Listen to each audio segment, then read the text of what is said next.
जय सद्गुरुदेव, जय पद शरणम।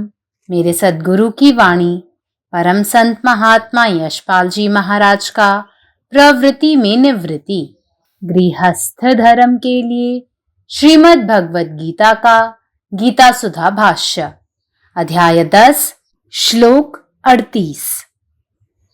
दंडो दमयतामस्मि नीतिरस्मि जिगीषताम् मौनं चैवास्मि गुह्यानां ज्ञानं ज्ञानवतामहम्। मैं शासन करने वालों का दंड, जय की इच्छा करने वालों की नीति और हे मित्र अर्जुन, समस्त गुणों में मैं मौन हूँ, क्योंकि मौन धारण करने वालों के सामने ब्रह्मा की भी कुछ नहीं चलती। ज्ञानी जनों में जो ज्ञान रहता है वह भी मैं ही हूं। आध्यात्मिक भाव।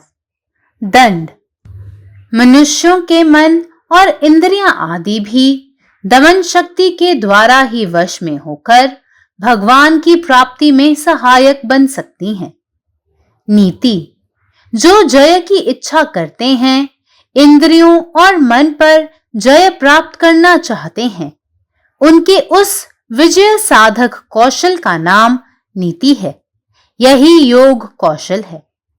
क्रिया करके अभ्यास की परावस्था लाभ करने पर अनासक्त अवस्था प्राप्त होती है। मौन, अभ्यास द्वारा जितना ही साधक को परावस्था में प्रवेश प्राप्त होगा, मन उतना ही मौन हो जाएगा, चंचलता छूट जाएगी। इस अवस्था की बात कुछ भी व्यक्त नहीं की जा सकती। समाधि के मौन की अपेक्षा अधिक गुह्यतम और कुछ नहीं हो सकता। ज्ञान, स्थिति पद लाभ और आत्मदर्शन। वहां प्रवृत्ति निवृत्ति दोनों ही नहीं रहती। सब वस्तुएं वर्तमान हो तो भी किसी में आसक्ति पूर्वक दृष्टि नहीं होती। तब सुषुम्ना में रहकर सर्वदा नशे में रहता है। कोई काम आसक्ति पूर्वक नहीं करता, सबको ब्रह्ममय बोध करता है। Among punishers, I am the rod of chastisement, and of those who seek victory, I am morality. Of secret things, I am silence, and of the wise, I am wisdom. Niti, statesmanship, right attitude, right relationship, and right proceedings are all born of Niti. Noble means alone lead to noble ends. Silence, secret is that which is not divulged to others for valid reasons. God's knowledge or spiritual realization remains secret to the majority, not because of any narrow outlook on the part of those who have had self-realization, but because of this science being open to those only who are pure in heart and who have a thirst for sacred knowledge. Samadhi is the highest form of silence. Then silence and Brahman are one and the same. To the ignorant, nothing is more secret and hidden than Brahman. Maunam is the silence produced by constant meditation on Brahman or the self. Jnanam, knowledge of the self is described in our scriptures as the secret of the secrets, because it is not generally known. This great secret is also experienced, and the divine experience is maintained and enjoyed, sustained and nourished, fed and grown only upon the deep inner silence. Of all secret things, indeed, the Lord is the deep and unbroken silence. The Lord says, I am the wisdom of the wise. Om.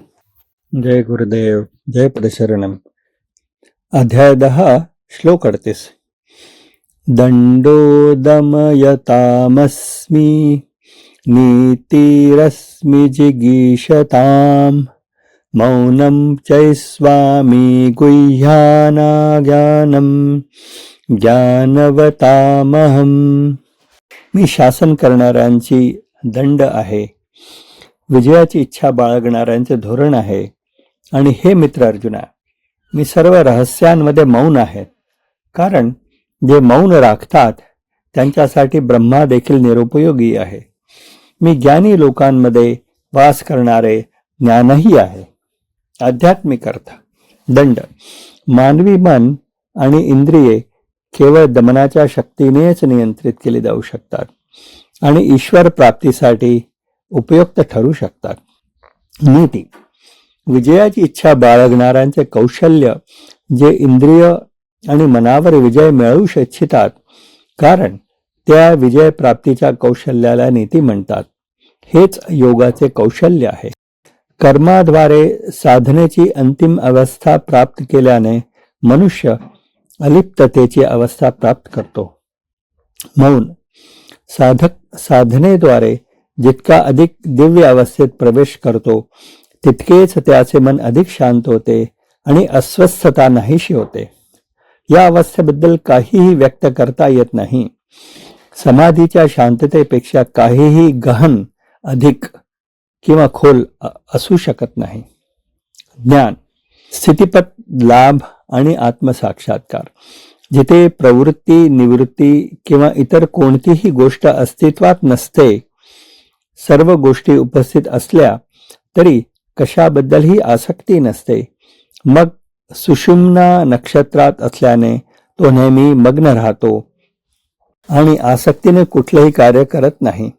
तो सर्वांना ब्रह्माची जाणीव करून देतो. परत सांगतो, सुषुम्नामध्ये असल्यामुळे तो नेहमी नशेच्या अवस्थेतच राहतो आणि कुठल्या आसक्तीने कुठलेही कार्य करत नाही. तो सर्वांना ब्रह्माची जाणीव करून देतो. शिक्षा देणाऱ्यांमध्ये मी शिक्षेची काठी आहे आणि विजय मिळवू पाहणाऱ्यांमध्ये मी नीतिमत्ता आहे. गुप्त गोष्टींमध्ये मी मौन आहे आणि ज्ञानी लोकांमध्ये मी ज्ञान आहे. नीती. मुत्सद्देगिरी, योग्य वृत्ती, योग्य संबंध आणि योग्य कार्यपद्धती या सर्वांच्या उगम नीतीतूनच उदात्त होतो. उदात्त साधनांच उदात्त ध्येयाकडे घेऊन जातात. मौन. जे योग्य करण्यासाठी इतरांना उघडे केले जात नाही, ते गुप्त असते. ईश्वराचे ज्ञान किंवा आध्यात्मिक साक्षात्कार बहुसंख्यकांसाठी गुप्त राहतो. तो आत्मसाक्षात्कार झालेल्यांच्या संकुचित दृष्टिकोनामुळे नव्हे, तर हे शास्त्र केवळ शुद्ध अंतःकरणाच्या आणि हृदयाच्या पवित्रतेच्या आणि पवित्र ज्ञानाची तहान असलेल्यांसाठीच खुले असल्यामुळे त्यांनाच प्राप्त होते.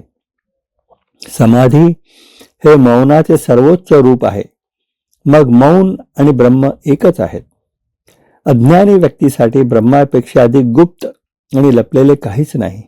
मौन म्हणजे ब्रह्मावर किंवा आत्म्यावर सतत ध्यान केल्याने निर्माण होणारे मौन. ज्ञान.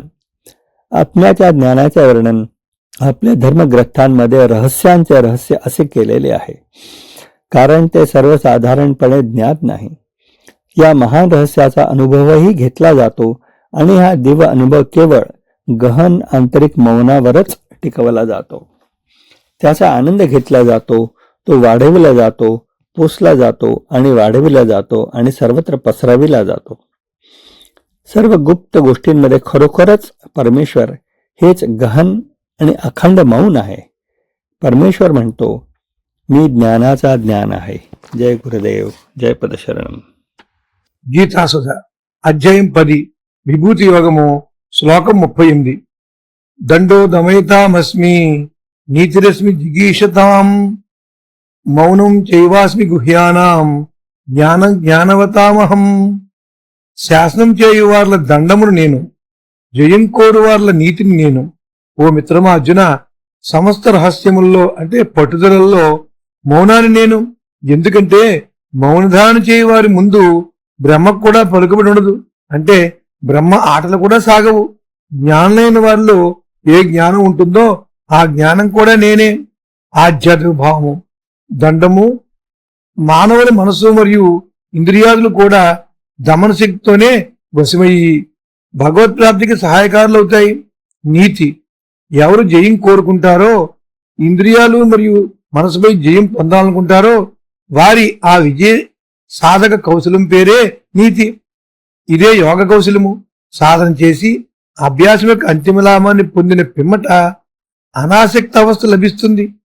మౌనం, అభ్యాసం ద్వారా ఎంతగా సాధకులకు పరావస్థ స్థితిలో ప్రవేశం లభిస్తుందో అంతగా మనసు మౌన స్థితిని పొందుతుంది. చాంచల్యం తొలగిపోతుంది. ఈ స్థితి యొక్క విషయాన్ని ఎవరు వ్యక్తపరచలేరు. సమాజం యొక్క మౌనం కన్నా అధిక రహస్యమైనది మరేది ఉండజాలదు. జ్ఞానము, స్థితిపద లాభము మరియు ఆత్మదర్శనమే జ్ఞానము. ఇక్కడ ప్రవృత్తి మరియు నివృత్తి ఏవి ఉండవు. అన్ని వస్తువులు ఎదురుగా సిద్ధంగా ఉన్నా కూడా వేటి యందు ఆసక్తితో కూడిన దృష్టి ఉండదు. అప్పుడు అతడు సుషుప్న యందు ఉండి ఎల్లప్పుడూ మత్తులో ఉంటాడు. అతడు ఏ విధమైన కోరిక ఆసక్తి పూర్వకంగా అతనికి ఉండదు. అతడు అందరికీ బ్రహ్మమయ జ్ఞానం కలిగిస్తాడు. పరమాత్మ నీవే ఉన్నావు, నీ ఇష్టమే నెరవేరా. జై సద్గురుదేవ్, జై బస. സദ്ഗുരുവിന്റെ സന്ദേശം അധ്യായം 10 ശ്ലോകം 38 ദണ്ഡോദമയതാമസ്മി നീതിരശ്മി ജിഗീഷതാം മൗനം ചൈവാസ്മി ഗുഹ്യാനാം ജ്ഞാനം ജ്ഞാനവതാമഹം. ദമിപ്പിക്കുന്നവരിൽ അഥവാ ശിക്ഷ നൽകുന്നവരിൽ ഞാൻ ദണ്ഡമാണ്. വിജയിക്കാൻ ആഗ്രഹിക്കുന്നവരിൽ ഞാൻ നീതിയാണ്. രഹസ്യങ്ങളിൽ ഞാൻ മൗനമാണ്. ജ്ഞാനികളിലെ ജ്ഞാനം ഞാനാണ്. ആധ്യാത്മിക ഭാവം. ദണ്ഡം, മനുഷ്യന്റെ മനസ്സും ഇന്ദ്രിയങ്ങളും നിയന്ത്രണത്തിലാക്കാൻ ദമനശക്തി അനിവാര്യമാണ്. ഈ ആത്മനിയന്ത്രണമാണ് ഭഗവാനെ പ്രാപിക്കുന്നതിന് സഹായകമാവുന്നത്. നീതി, വിജയം ആഗ്രഹിക്കുന്നവർക്ക്, പ്രത്യേകിച്ച് മനസ്സിനെയും ഇന്ദ്രിയങ്ങളെയും ജയിക്കാൻ ആഗ്രഹിക്കുന്നവർക്ക് ശരിയായ മാർഗവും ശരിയായ സമീപനവും അനിവാര്യമാണ്. അതാണ് നീതി. അതായത് യോഗ കൗശലം. ക്രിയായോഗത്തിന്റെ അഭ്യാസത്തിലൂടെ അനാസക്തി പ്രാപിക്കുമ്പോൾ യഥാർത്ഥ വിജയം കൈവരുന്നു. മൗനം, അഭ്യാസം ആഴമേറുന്തോറും സാധകൻ പരമാവസ്ഥയിൽ പ്രവേശിക്കുകയും മനസ്സ് സ്വാഭാവികമായി മൗനമാവുകയും ചെയ്യും. ചഞ്ചലത അപ്രത്യക്ഷമാകും. ഈ അനുഭവം വാക്കുകൾ കൊണ്ട് വിവരിക്കാനാവില്ല. സമാധിയിലെ മൗനത്തെക്കാൾ ഗഹനമായ മറ്റൊരു രഹസ്യമില്ല. ജ്ഞാനം, ആത്മദർശനവും സ്ഥിതിപദവും പ്രാപിക്കുന്ന അവസ്ഥയാണ് യഥാർത്ഥ ജ്ഞാനം. അവിടെ പ്രവൃത്തിയെന്നോ നിവൃത്തിയെന്നോ ഭേദമില്ല. ലോകത്തിൽ എവിടെ ജീവിച്ചാലും ഒന്നിനോടും ആസക്തിയില്ല. എല്ലായിടത്തും ബ്രഹ്മസ്വഭാവം ദർശിക്കുന്ന അവസ്ഥയാണിത്. പരമാത്മാവ് നീ തന്നെ, നിന്റെ ഇഷ്ടം പൂർണ്ണമാകട്ടെ. ജയ് സദ്ഗുരുദേവ്, ജയ് പദശരണം. दण्डोदमयतामस्मि नीतिरस्मि जिगीषताम् मौनं चैवास्मि गुह्यनाम ज्ञानम ज्ञान वतामहम. हम शासन करय वाला सब लेल दंड छी, विजय के इच्छा राखय वाला सब लेल नीति छी. हे मित्र अर्जुन, समस्त गूढ़ विषय सब में मौन हम ही छी. कियाक त मौन धारण करय वाला साधक के सामर्थ्य के सोझा में स्वयं ब्रह्म सेहो किछ नहीं कह सकैत छथि. ज्ञानी जन सब में जे ज्ञान रहैत अछि ओहो हम ही छी. दंड, मनुष्य के मौन इंद्रिय आदि दमन शक्ति से वश में आनल जा सकैत अछि.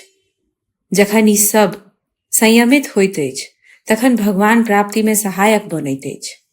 नीति, जे लोग विजय के इच्छा राखैत छथि, विशेषतः मौन आ इंद्रिय सब पर विजय प्राप्त करय चाहैत छथि, हुनकर एहि विजय साधक कौशल के नीति कहल जाइत अछि.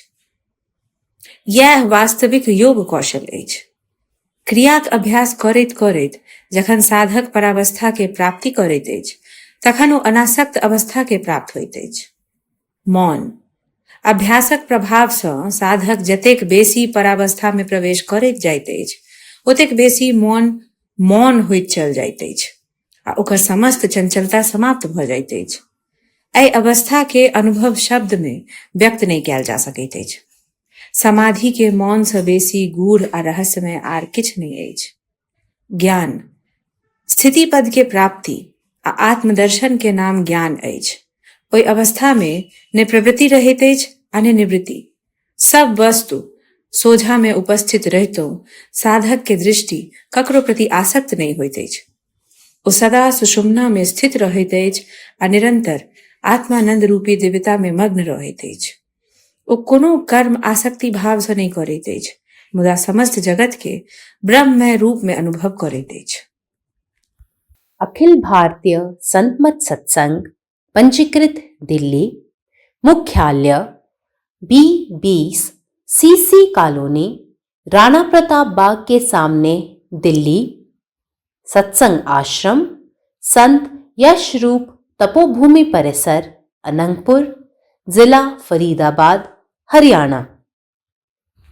हमारे साथ जुड़ने और राष्ट्रीय व अंतर्राष्ट्रीय सत्संग कार्यक्रमों की विस्तृत जानकारी पाने के लिए दिए गए QR कोड को स्कैन करें। धन्यवाद।